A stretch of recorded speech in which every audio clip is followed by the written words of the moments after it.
Alright guys, we're back more Yakuza. This will probably be it for today. I think. We'll see. Yeah, we're continuing on with Seijima. His fucking story is really fucking boring, but whatever. Yeah, so I mean, plans for today. Again, today is Chinese New Year. So, gonna celebrate that with my family, my parents, and yeah, later. So that's gonna be fun. Yeah. So that's gonna take up a good chunk of my day after this. Hopefully I can get around, be done with everything by like 8 or 9 o'clock. We'll see. Probably 9 is more realistic.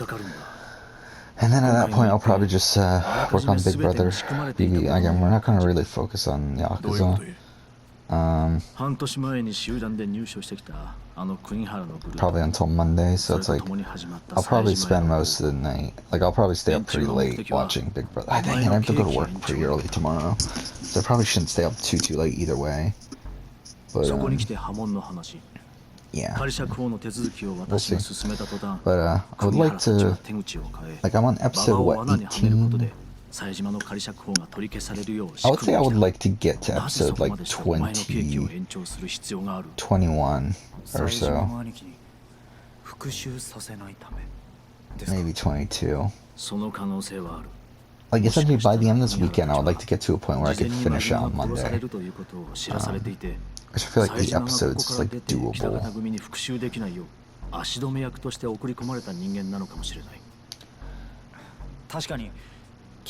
For one day, so it's like, yeah, I would like to get to that point by Monday.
So Big Brother, if I can finish BB2, again, the watching of it, again, the writing will take a while, but it's like, if I can finish the watching of the video. 事態は我々が考えるより大きくなっているんだ。このままでは On the 確実 watching に of the 最 season. 島 If I could finish that by それに Monday この件に and 関わった finish the ババも watching of the 殺さ Amazing れる Race ことになる season んだ。 1 そうなる前 by に何としてもこの危機を回避 by しな the くて end はな next らない。 week. That would be the goal there. Again, writing the script. Who the fuck knows? But 私は eventually, 職を辞すことに後 at 悔は some ない。 point. それよりもこの刑務所が更生を促すための施設であり続けることの方が重要だ。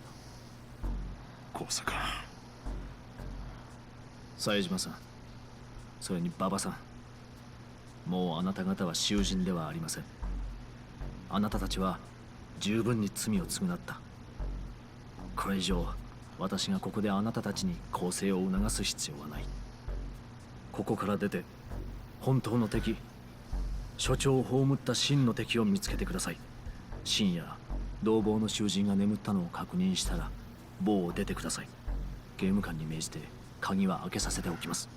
署内を出たらそのままグラウンドを突っ切って南西門から脱出してください。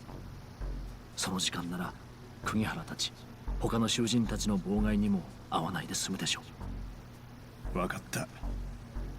最後に一つだけ約束してください。何や。もし犯人を見つけることができたらその時は決して殺さず必ずその男を生かして刑務所に送ってやってください。そこから先は私たちの仕事ですから。約束する。お願いします。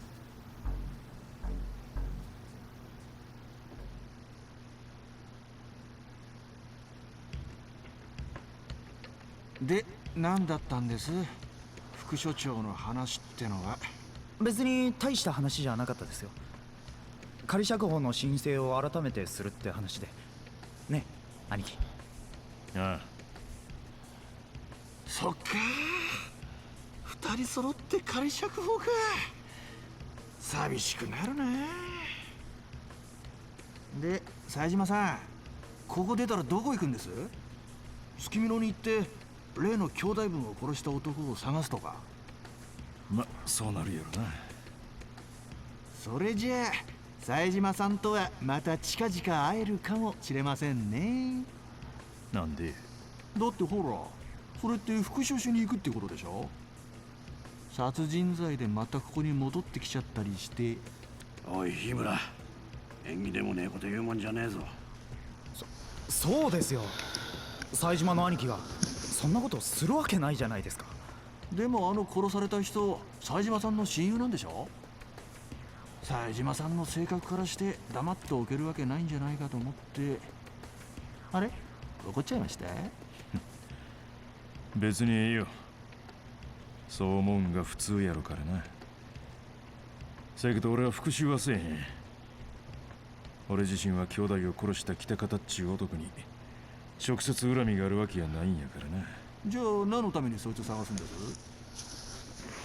俺は知りたいだけなんや。兄弟を殺した男がどんなやつなんか直接会うて話が聞きたい。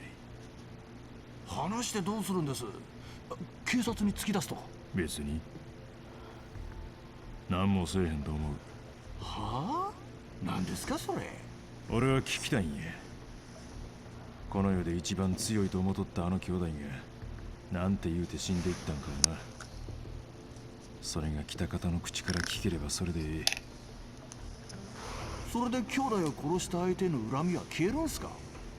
もしほんまに兄弟が殺されたんやったらそれは弱なった兄弟のせいや。殺したやつのせいやない。人に命取られるようなやわなやつになってしもたんか、それか犯人がもっと強いやつやったんか、どっちかや。なんか深いんだが浅いんだがよくわかんねえ考え方ですね。まだ俺は兄弟が死んだとは信じられへん。せやからそれを Yeah, 確かめ very て hard to believe. それだけ。俺の勝ちや。ああ来たね。最後に2で革命って。札幌のローカルルールじゃそれなしなんすよ。ずるいね。それじゃあ冴島さんと馬場ちゃんとこうしていられんのも残りわずかっちゅうことで、例のあれやってきますか。例のってあの妄想ゲームか？でもあれゲームっていうか日村さんの武勇伝だからな。どうです冴島さん、いいでしょ今夜くらい。そうやな。またおもろい妄想させてもらうかな。それじゃ行きますよ。まずは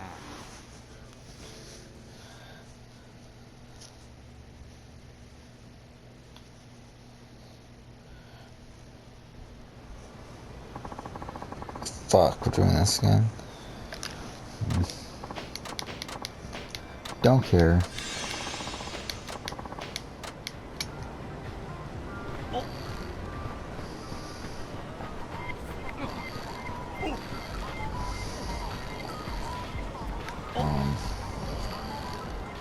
Wait, where am I going?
Let's play darts.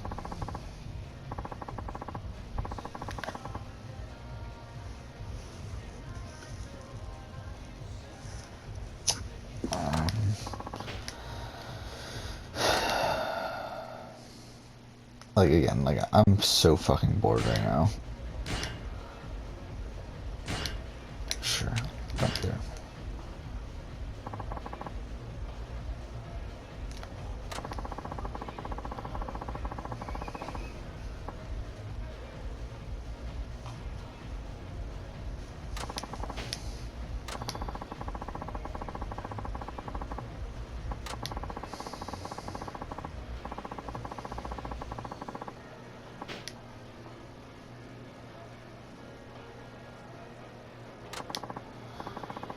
I don't fucking care.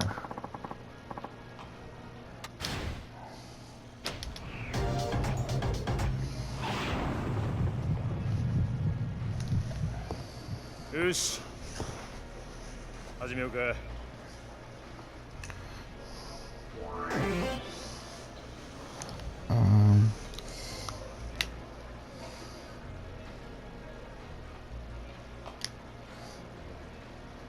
How do I shoot? I wasn't paying attention. Okay, how do I shoot?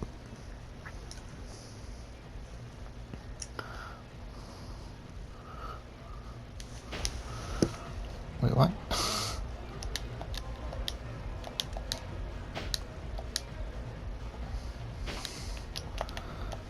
Wait. What is going on? Like, why can't I shoot?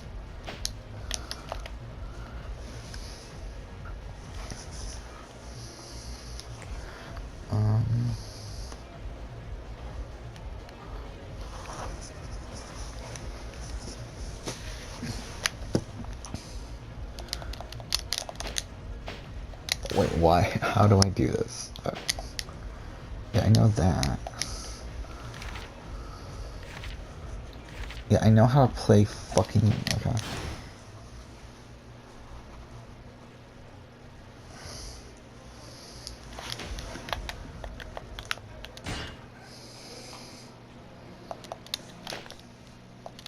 Fuck it. Whatever. Don't care. Sure. Yeah, you win. Cool.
I don't fucking care.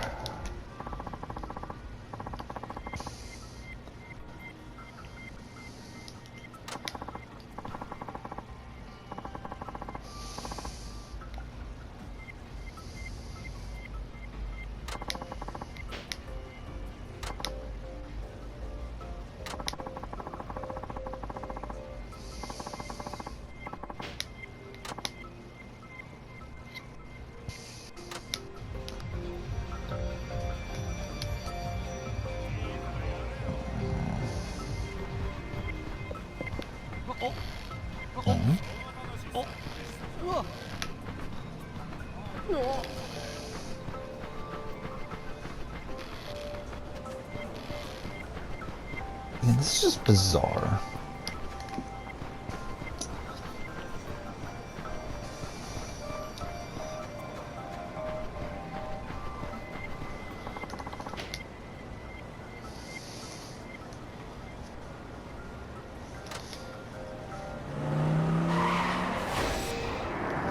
Ow, I pushed, yeah, that's my fault. Push the scar.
Oh, we're actually getting fighting in these? Shit.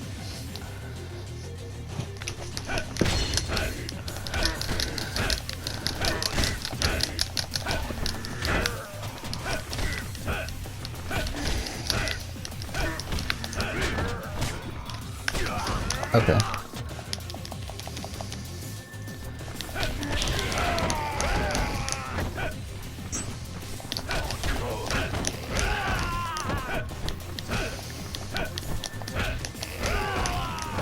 Like, I really don't get the point of this section.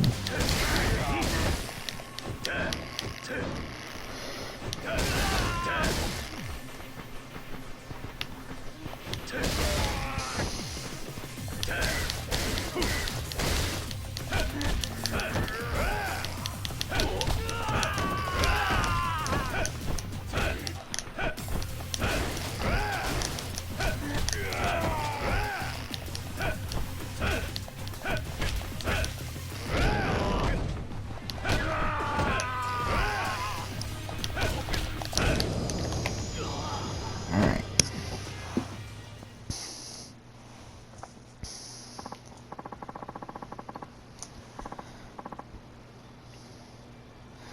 See, something I think I'm gonna do is rewatch my Yakuza video.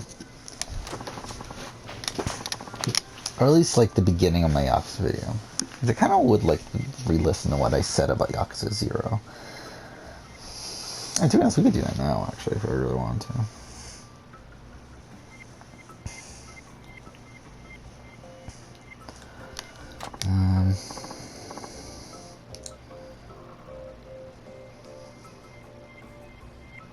That shows the Genius video was made 8 months ago. It's funny.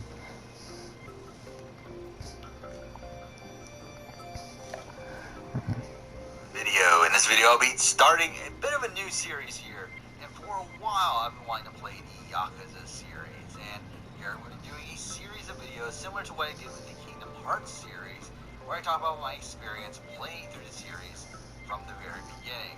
So here I will be talking about the first 3 games in the series that I have played, with those being Yakuza 0, which was a prequel to the series. We have Yakuza Kiwami, which was the remake of Yakuza 1, and we have Yakuza Kiwami 2, the remake of Yakuza 2. Now, obviously this video will include spoilers for all these games, but before we jump into the games themselves, I might as well talk about my prior experience with the series as a whole, which isn't much. I mean, Yakuza is a series that I have always been interested in, largely because of its focus on narrative. Years ago, I did get around to playing the sliver of the original PS2 version of Yakuza, but never got too far into it. And years down the road, a few years ago now, I did get to play Yakuza Kiwami for about 30 minutes or so. But again, I just stopped playing it, never really went back to it.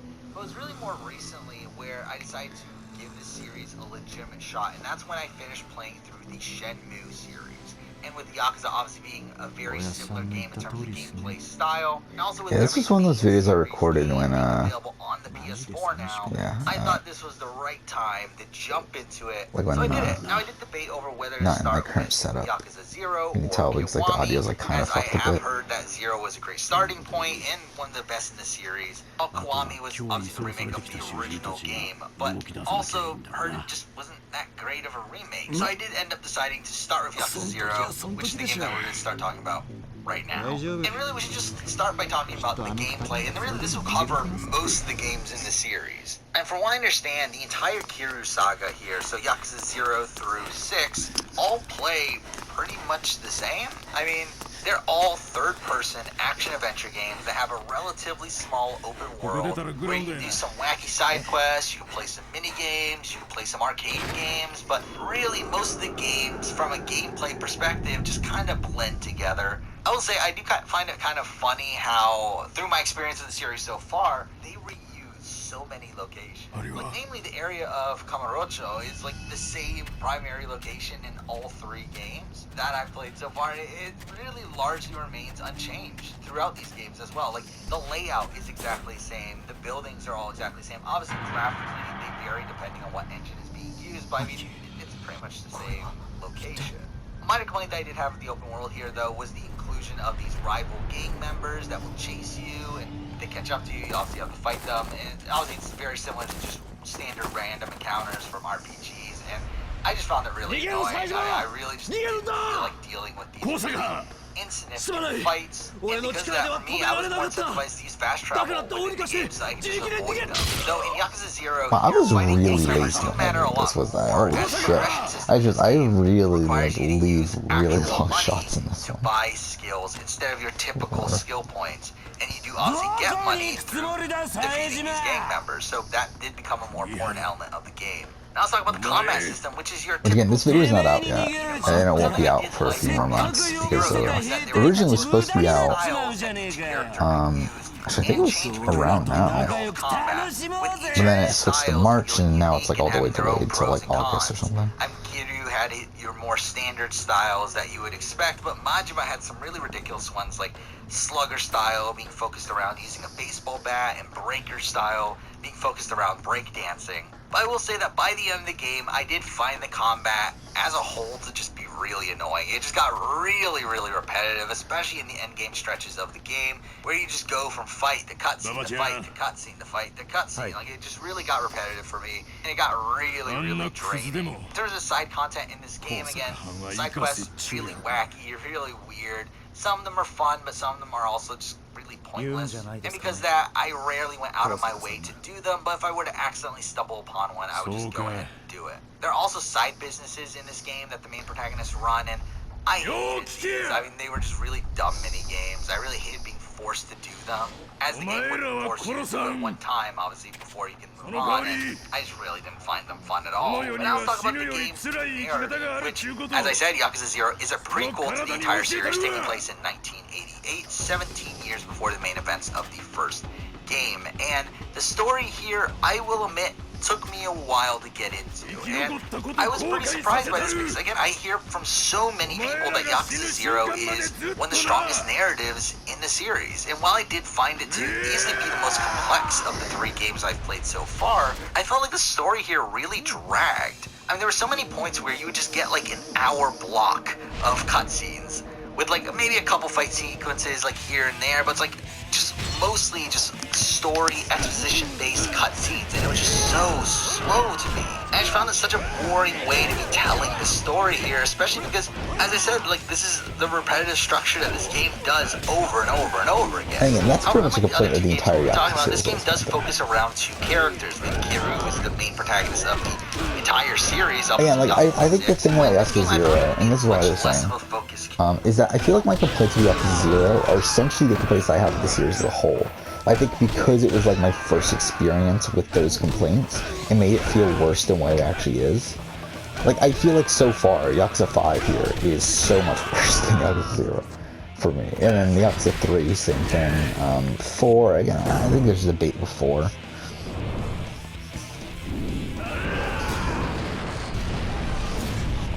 Character, despite him having some plot threads that did reconnect to future games in the series, like his relationship with Nishikiyama, but I really felt like the star of the show in this game was Majima, who, in the other games, we see him as a comic relief style character, but in Yakuza 0 here, he's a much more serious character, and this game does show how he develops into the character that we see from the main series. Though I will say for me that I always found this character development to be kind of ridiculous, as the events that happen to him don't really correlate with this development. It's kind of just this like throwaway thing that's throughout the game. As for the main plot, it does revolve around the empty lot, this location of a murder that Kiryu ends up getting framed for, and I have a couple of things to say about this. First, how many times does Kiryu have to get framed or blamed for a murder that he didn't commit? It's kind of ridiculous that we start this game with that happening to him when obviously the beginning of the series as a whole, like the beginning of Yakuza 1, is him also taking the blame for a murder he didn't do. But also, I never fully understood what the point of the empty lot was. Like, I get that these gangs want it, that they want the deed to this location. I never fully understood why. And for me, that's a fault of the storytelling. I just feel like, again, this story is just so bloated that it makes it very hard to dissect, like, what's important and what isn't. But whatever, I mean, Kiryu does end up spending most of the game trying to clear his name for the murder, while Majima's storyline focuses on him protecting this blind woman named Makoto, who is the owner of the empty lot. And he eventually falls in love with her, and blah, blah, blah. I mean, the story is told in a way where every 2 chapters we do change characters, and some plot points from one character's storyline might carry over into the other one. Particularly towards the end of the game, where Makoto doesn't get introduced into Kiru's storyline, and for me it was this entire endgame of the story that really started to interest me narratively. Pretty much at the point where Tachibana surrenders and ends up getting killed is where I started to enjoy the story. As again, I thought those were some really great scenes. I really liked the scenes between Majima and Makoto towards the end game, and their farewell was a really emotional one, though again a bit generic at that. In retrospect, I really enjoyed the scenes between Kiru and Nishiki, obviously now knowing the full context of their relationship that we see during the first game. So I did end up enjoying the story by the end of it. Is this video I put disclaimer at the bottom? Too long for its own good. Again, I feel like it's a massively No, it's not. game. What video was that So I put much disclaimer at? story Sorry, that I really don't have. doesn't matter. I feel like this Catherine. game could have easily been condensed into a 10, 15-hour experience instead of the 30-hour experience that it is. And as I said, gameplay-wise, I felt like the end game was getting super repetitive, which is going through the same structure over and over and over again. So while everyone seems to love Yakuza 0, I will admit I personally came out of this experience pretty lukewarm on it and on the series as a whole, and was really just unsure if I wanted to continue. Oh, is this guy then? Oh, I That didn't now know takes us to something. Yakuza Kiwami, the remake of the original Yakuza game, using the engine of Yakuza 0. And straight up, this game pretty much feels like Yakuza 0, but with a different story. I mean, you can clearly tell that this was developed in a very short time span, where they just reused a whole bunch of assets. And if I remember correctly, I mean, the hardcore Yakuza fan base doesn't seem to love Kiwami, as it is a largely dumbed down experience with pretty mediocre side content. But I will say that I did enjoy this experience with Kiwami, definitely more so than my experience with 0. Now again, I'm not saying 0 is not the better game. I do think it's probably more well made. Again, gameplay-wise, there isn't much different from Kiwami to 0. The open world game is exactly the same. The 4-style combat system is still exactly the same. It returns. And I mostly played this game very similarly to how I played 0. I mean, the upgrade system is different from 0, where we do use the more traditional experience points to buy upgrades. But again, just like 0, the combat does get repetitive after a while. A nice quality of life adjustment here was the ability to save at any given point. I mean, something I hated about Yakuza 0 was how you could only save at phone booths. But here in this game, you can save from anywhere in the open world. Again, obviously a lot more convenient. But then we get to the narrative, and this is what I personally really enjoyed more than 0. Again, I think 0's narrative is definitely a lot more complex, while Kiwami's here is probably a lot more generic. But I found it a lot more enjoyable. I never felt like the game dragged for me as I did with 0. I felt like the pacing of the scenes were a bit more in line. I didn't feel like there were nearly as much filler. I felt like more of the plot points were more memorable to me, as I mean, to be honest, I don't really have that great of a memory of what happens for a good chunk of 0, as a good chunk of 0 just bored me to death. But Kiwami here, I think has a great premise in Kiru deciding to protect Nishiki and take blame for the murder that he did, and him getting out of jail 10 years later to find out that everything had changed. Again, this is generic, but I do like the opening here. I like how it allows for Kiru to learn information just as the player does, where he learns that Nishiki has become this like ruthless crime boss, and his friend Yumi has gone missing, and you do see a lot of similar themes in this game to what we saw from 0, though obviously that's more of an indication of 0 taking themes from the original Yakuza than it is this taking themes from Yakuza 0, but still. You do have to deal with the inner conflict within the Tojo clan and have to protect Haruka, a girl who everybody in the game seems to be after. I mean, again, a similar role that Makoto had in 0, and I really did like the relationship between Kiru and Haruka. Obviously, it is, again, this very generic parent-child-esque relationship that we see throughout media.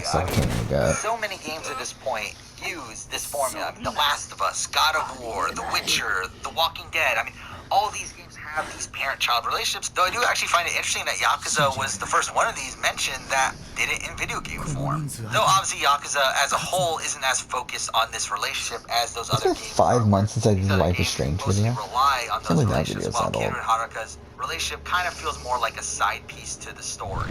Now, from what I understand, the Kiwami remake here does include more content for the characters of Nishiki and Majima, and I really do like how their characters are handled here. And Majima gets most of his content in this game from him trying to get Kiru to fight him, and while Nishikiyama gets more background in his cutscenes, showing how brutal he's become over time, and I did really like that. I did also like the inclusion of Date, or Date, let's go with Date, as a character for this game, as it again feels like this generic best friend or partner character for Kiryu to bond with throughout the series, but I did like how this game started their bond. Now, this game's story wasn't nearly as twist-heavy as Yakuza 0's was, but I did really like the mystery of learning about Yumi's whereabouts and her connection to Haruka and the missing 10 billion yen, and while the endgame of this game was really over the top, I did find it a lot of fun.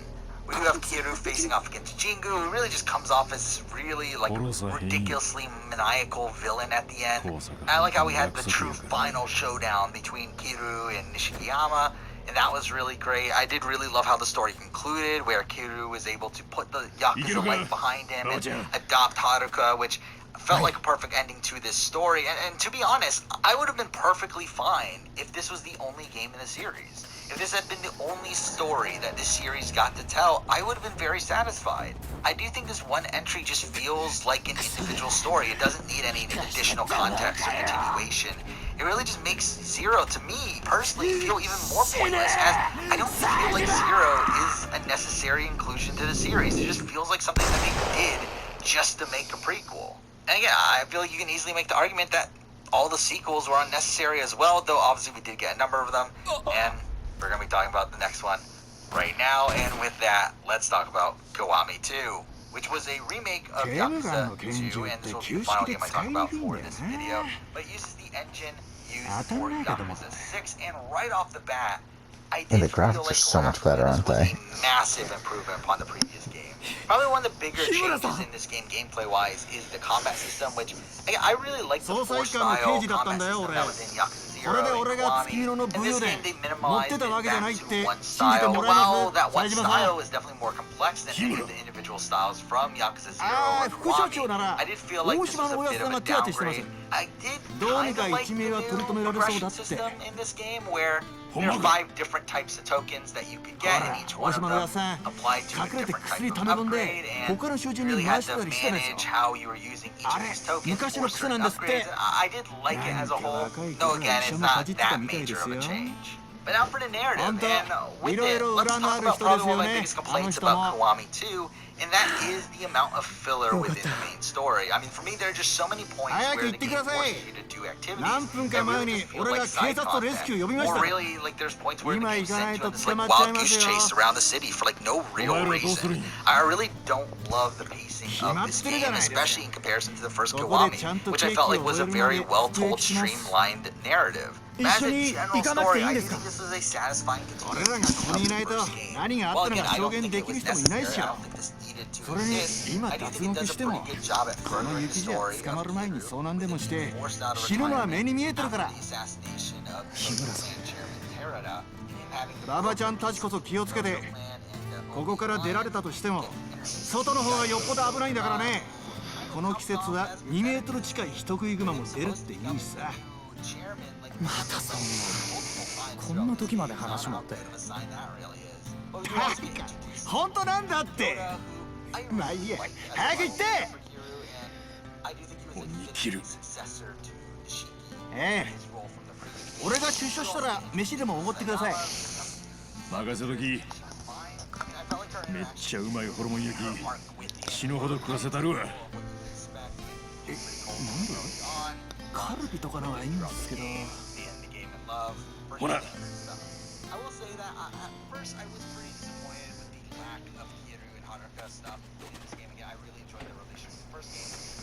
クセル全開で突っ切りましょう。しっかり捕まっとけや、ばあちゃん。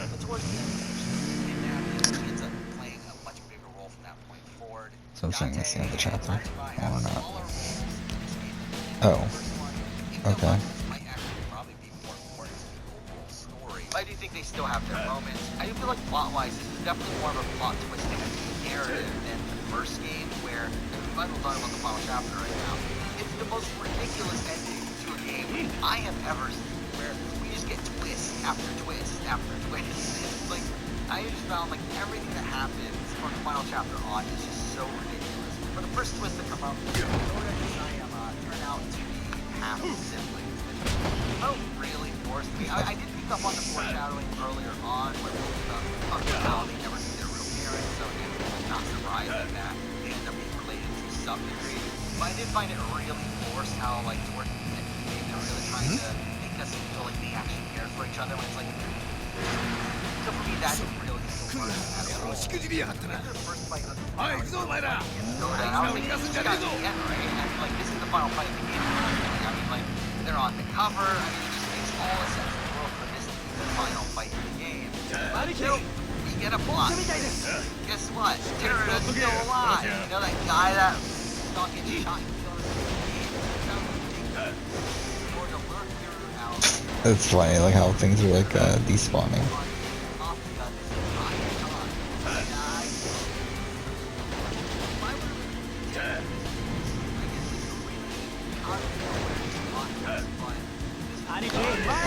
Shit.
But the bash arm kind of hold.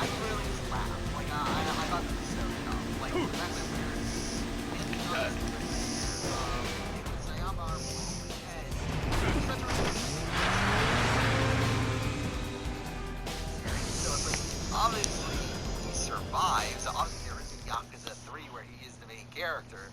So I'm thinking, okay, we're gonna have to wait till next week to see what happens. Nope, we get a post credits where through dialogue. なんとか難所は超えましたね。 And how convenient. I mean, this was foreshadowed technically with the police having confiscated all the bombs and giving me surprise when they saw all the money.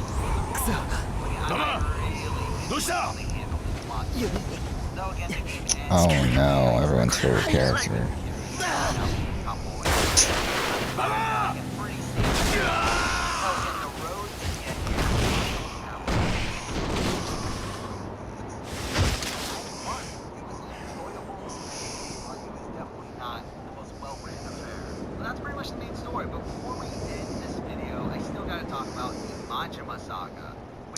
I forgot that was even a thing.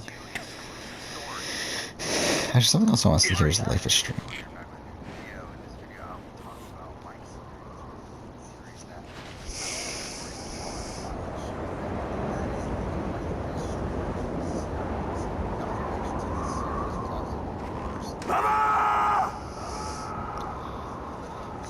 I can't believe we talked about all four fucking Life is Strange games within fucking 24 minutes. A lot of sections of this game that just feel like busy work, that like the party feels like a culmination of all the side content that's within the game from previous episodes.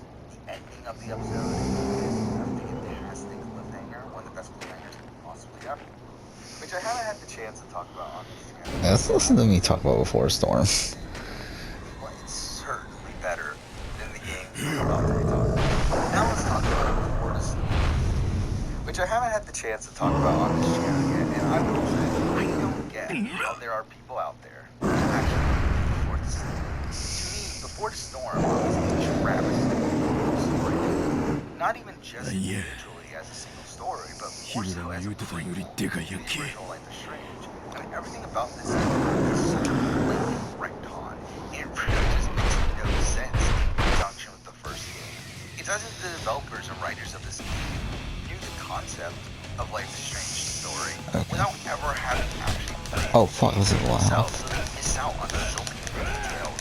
And through that, create a story that makes no sense. And not to mention that this game still has the same fundamental issues of the first game. I mean, there's a lot of messy writing, terrible voice acting, and also just strips away the most interesting elements of the original Strange. Yeah, I love the character Max Holloway. She's not here. I love the time travel mechanics. There aren't any in this game. I love the themes and nostalgia and the coming-of-age story that stems from it. And at least nostalgia, that theme isn't really prevalent here. The coming-of-age story is there, but it's Chloe, which doesn't really work.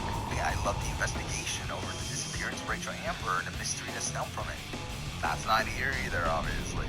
Again, this game comprises of everything I didn't like from the original game, in an even worse narrative, with a much worse protagonist, and again, a narrative that just makes no sense based on the previous. There's so many characters that show up in this game that have a major impact on Chloe's life and her character development, but are never mentioned in Life is Strange 1. There's so many relationships that are shown here, with characters that I really can't wait to do that retrospective. It's gonna be fun. Just make fun of it. Interactions with Victoria and Frank are never mentioned in the first game. It really make no sense based on the interactions that we see with them in the first game. Like, why did Chloe and Frank have such a hostile relationship if Frank saved Chloe from being murdered at the end of this game? They have this really traumatic experience of dealing with Mary. Like, all this is not mentioned in the first game. Chloe stands up for Nathan. Like, Nathan is like, Chloe is sympathetic towards him, but then in the first game, it turns out Nathan drugs her, takes pictures of her, and then almost murders her. It's like, what is this? And then Chloe's relationship with Victoria, again, in the first game, together, no interaction at all. Like, we don't have any semblance of that relationship in this first game. Chloe's like pranking Victoria at multiple points where she's like drugging her drink. She's like telling her the wrong answers for homework. It's like, why? This is so dumb. Like, none of this makes sense. Chloe's relationship with Rachel Amber and the struggles that go along with that as well, for me, is such a blatant retcon. The storyline about Rachel's parents just feels like something that's so massive that how was that not mentioned in the first game? That was actually something that was planned. I mean, go through the episodes. I would say the episodes 1 and 2 as individual stories, without thinking about the blatant retconning, aren't the worst thing in the world. I mean, they're mediocre, really focused on the relationship between Chloe and Rachel, and while I do think there are some good moments between the two, the overall game here just doesn't appeal to me. I really find a lot of it slow. Yeah, am I gonna replay Life is Strange 1 too? I might have to. At the same time, what it sets up isn't as strong as the previous game, and again, doesn't make sense in conjunction with the previous game. Episode 2 is definitely the best of the bunch, but again, that's not saying much. I mean, the play scene is really memorable, and the twist ending is interesting, though they kind of ruin it in the next episode. And episode 3 is just a complete disaster. I mean, I just feel like every single narrative decision that they make in this episode is terrible. Everything with Nathan Merrick is terrible. It makes no sense how none of this is mentioned in the first game, especially with him shooting Rachel. So dumb. And with him being hired by Rachel. It's so dumb though. Like, it really is. How is this something that was never brought up? How is this something that's not mentioned? It's so dumb. This entire thing is so dumb. And you have Frank killing Damon Merrick. That's really dumb. Alright, we're gonna end whenever we get to a point where we can stop. Whether or not to tell Rachel about what her father did is again a major event. Never mentioned outside the context of this story here. And it just feels like the writers had no clue what they were doing with the story of this game. And even think about what was going on in the first game and like the continuity of what was happening there. So again, for me, I always hated Before the Storm. It really sucks. But before we move away, I forgot about Farewell. I want to talk about the bonus episode, Farewell. And I do love that that they create this say farewell to the characters of Max and Chloe, and we're able to bring their original voice actors back as well. But the execution here is so bad. I mean, it suffers from the same issues as Before the Storm. While I do think we reveal at the end of the episode that these events are happening even before Chloe learns about the death of her father, is a cool reveal, but it doesn't make sense. I mean, while it's not completely unreasonable, you do have to make some leaps in logic to make this make sense. I'm based on the original game. Where Woody leaves the house for the final time, meaning that this takes place in between the time that he leaves the house before the police arrive with Joyce. So this story implies that Joyce told Max and Chloe to clean Chloe's room, which obviously could have happened before she went to work, but Max and Chloe talk at the beginning of the episode as if this just happened. We also have the fact that both Max and Chloe are wearing different clothes than what they wear in this scene from the first game, which, I mean, they could have traded clothes, I guess, that more clothes that they found while cleaning the room, but again, this is not really implied anywhere in the story. Again, this is just something you have to think about to make this story make sense. And just like the rest of Life is Strange, the amount of melodrama in this episode is ridiculous. He spent the entire episode trying to tell Chloe that Max is moving away, and with this happening on the same day that Chloe's dad dies as well, which again, like, isn't mentioned at all. あんたが助けてくれたんか。 That this was on Max's mind, but ひどい凍傷だ。 hanging ま with だ this 動 being かん all 方 the がい same い。 day that 下手 Chloe's に dad 動くと dies as well, 凍傷 it 部位の makes 組 it so 織を much 傷 more つけてしまう depressing. 恐れがある。 Max literally しばらく安静にしている on こと the だ。 day of his funeral, and again, this Baba. is 1,000,000,000% a retcon. How did もう they 一 not 人 mention 男がおらんかっ this た in か。 the first game, if this actually happened in the context of that first game? And again, it's a ridiculous aspect of the story here. 探しに行かない。 Max is straight up わからん leaving her 男 and だ not な。 talking to her 死ぬぞ。 on Chloe's like lowest moment of her entire life. 仲間 Like, が死にかけてるっちゅうのに dumb. 寝てられへん。 Makes me think that the writers of おとなしくしていろというのがわからないのか。 like, how 素人が雪山に行っても二重遭難するだけだ。 like without 面倒 actually 事は thinking 困る。 about how this connects to the previous game. It's like they completely forget that there's already a previous その game 馬場という full of 男は content 私が that 探し they に。 have to connect. Like, I mean, it's like they're making individual stories and then making these stories in a way to just 今 add 面倒 more 事は drama 困る to 言うて it ないか。 without actually thinking about 山 how に it いる affects ヒグマが things. 人 Like, 間の味を as 覚えてしまうと厄介 story, なことに it's なる。 pretty bad. Like, there's a lot of 人 like の肉を really 求め terrible logistical things 人里まで going 狩り on に出 within て the くる可能性もあるから Warstorm and な。 Farewell here. But 何やと。 when we connect to the first game, it just お makes そ it ら so くあん much たを worse. 襲ったのは And 通常の倍ほどの大きさのクマだ。そうだろう。 good concept. I like this. 確かに相当でかいクマやったんが。ほんまにあのクマが人を食うんか。 Strange 2-sided thing いや、 starting off with awesome ま eventually after 昔そういう噂もあったという after こ my とだ。 replay here as well. I don't have much negative to say about it other than it's still どちらにしてもあんたの仲間がクマの餌になる前に And 助け no, 出さ I do like俺 how が they ね、 handled the relationship between Chris そう and いう Dad. ことだ。 I like how the game acts as a semi-open world. あん Like た a がここを出てい checklist くのは of 構わない。 activities that you do if you decide to do them, but you don't need to do them. だが That's the main 死ぬならせめてクマの餌に Though な I らな do いとこ think ろ if で死 you んで don't く do れ。 them, your experience そこに着替えを用意して is going harm. 古いで I 悪い do が like how スキーに he 使 turned う a という。 pretty small-scale story of a kid just playing around his house into a more grand まだ助けてもろた礼を言うとらんかっ honest, た I な。 don't feel like I will ever 俺は冴島。 Fuck, this scene's going on forever. story あ of んたのおかげで死なずに済んだ。 Chris and his dad only appear for like the back half of episode 2 and that's it. They don't really do anything. Something I do like is how this episode ends with a cliffhanger that Chris might have superpowers, but I do like how this is handled in the main game, where in the main game it turns out that Daniel saved him. And because of So, that, should be able to end here. whether or not to tell him the truth becomes a major storyline there. But again, for me, Captain Spirit doesn't really do much wrong, but really, I mean, it doesn't have much time to do much wrong, considering it's really short. And at the same time, it isn't given much time to do much right either. I mean, I really came out of playing Captain Spirit here, mostly just unfazed by it. Now for the final game in the series up to this point. Wait, where's we the have hideout? Two, which I played for the first time towards the beginning of 2020. Alright, we'll end here. Here on the replay, I did go for That'll probably be it for today. and ended up getting the So, that my opinion on the game thank you for watching. slightly up from when I last played it, but I still don't particularly care for it. If this will especially in load. comparison